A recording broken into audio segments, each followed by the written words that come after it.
People migrate for many reasons: conflicts, better jobs, unstable governments, climate change. But in the background, there's a quieter force shaping all these events: the global reliance on the US dollar. Not because the dollar is evil or engineered to push people away from their countries, but because our financial system is built in a way where the dollar strength affects every other nation's survival. And that influence plays a direct role in how and why millions of people leave their homes. After 1971, when the gold standard ended, the world needed a universal anchor for currencies. Countries needed something predictable to trade oil, food, technology, and raw materials. So they chose the US dollar. It became the currency used for global trade, oil transactions, international borrowings, and cross border investments. And once that happened, every country's economy became sensitive to what happens to the dollar. The US can expand its money supply easily because it controls the world's reserve currency. But developing countries cannot do that because printing too much money would destroy their currency. So when the US prints trillions, dollars flow worldwide, local currencies weaken, import prices rise, inflation appears in countries that didn't create the money. A country that imports food or fuel suddenly faces higher costs. People with fixed incomes can no longer afford essentials. Small businesses struggle. This economic pressure becomes a reason to migrate. Most developing countries borrow in the US dollar, not in their own currency. This means they must earn dollar to repay loans. If their currency weakens, the debt becomes more expensive. Governments cut budgets to survive. Public salaries shrink. Unemployment rises. This is not theory. It has already happened. Latin America in the 1980s, Argentina repeatedly, Pakistan and Sri Lanka recently, several African nations today. Whenever debt pressure grows, migration grows. The US raises interest rates to control domestic inflation, but this decision affects the entire world. Investors pull money out of developing countries, local currencies crash, governments can't afford imports, jobs decline, and people lose purchasing power. Countries like Nigeria, Egypt, Ghana, Pakistan, and Turkey have felt it directly. A strong dollar weakens their economies, and weak economies push people to leave in search of stability. Food, fuel, medicines, shipping, all are priced globally in dollars. So when the dollar strengthens, bread becomes expensive in North Africa, cooking oil becomes expensive in South Asia, petrol becomes expensive everywhere. Fertilizer becomes unaffordable for farmers. When the cost of living rises faster than wages, migration becomes a survival strategy.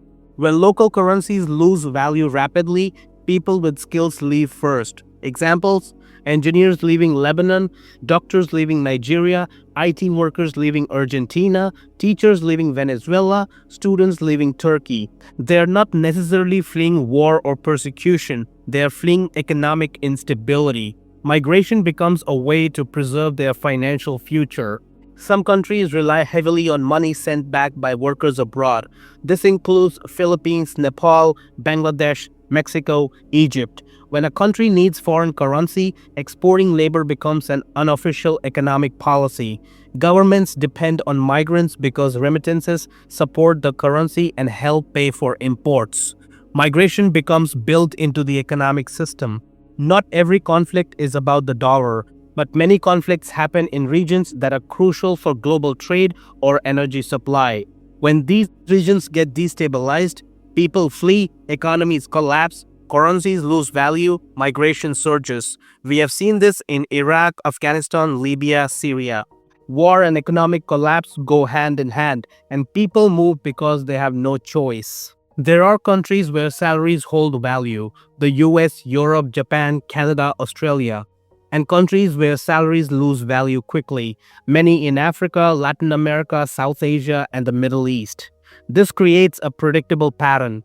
People move from unstable currencies to stable ones, from low purchasing power to higher purchasing power, from economic insecurity to economic possibility. Currency stability is one of the strongest, least visible drivers of migration. When climate-related disasters strike, droughts, floods, cyclones, rebuilding requires imports. Fuel, food, cements, machinery, medical supplies. all purchased in dollars.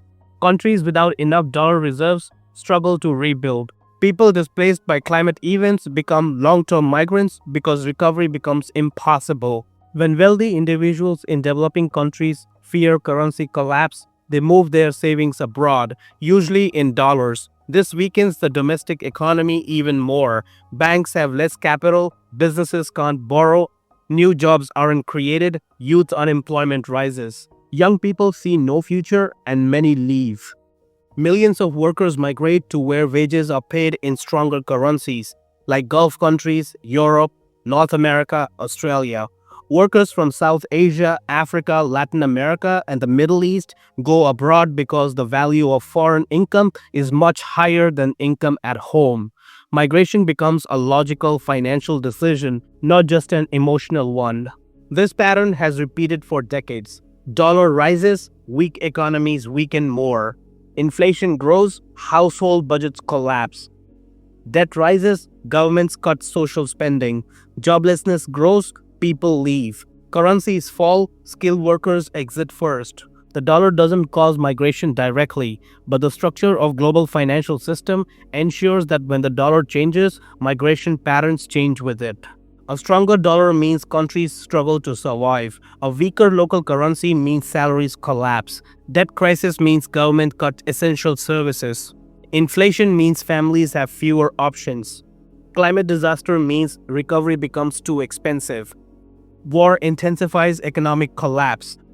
And in all of this, the final decision for millions of people becomes simple: stay and face uncertainty, or leave and seek stability.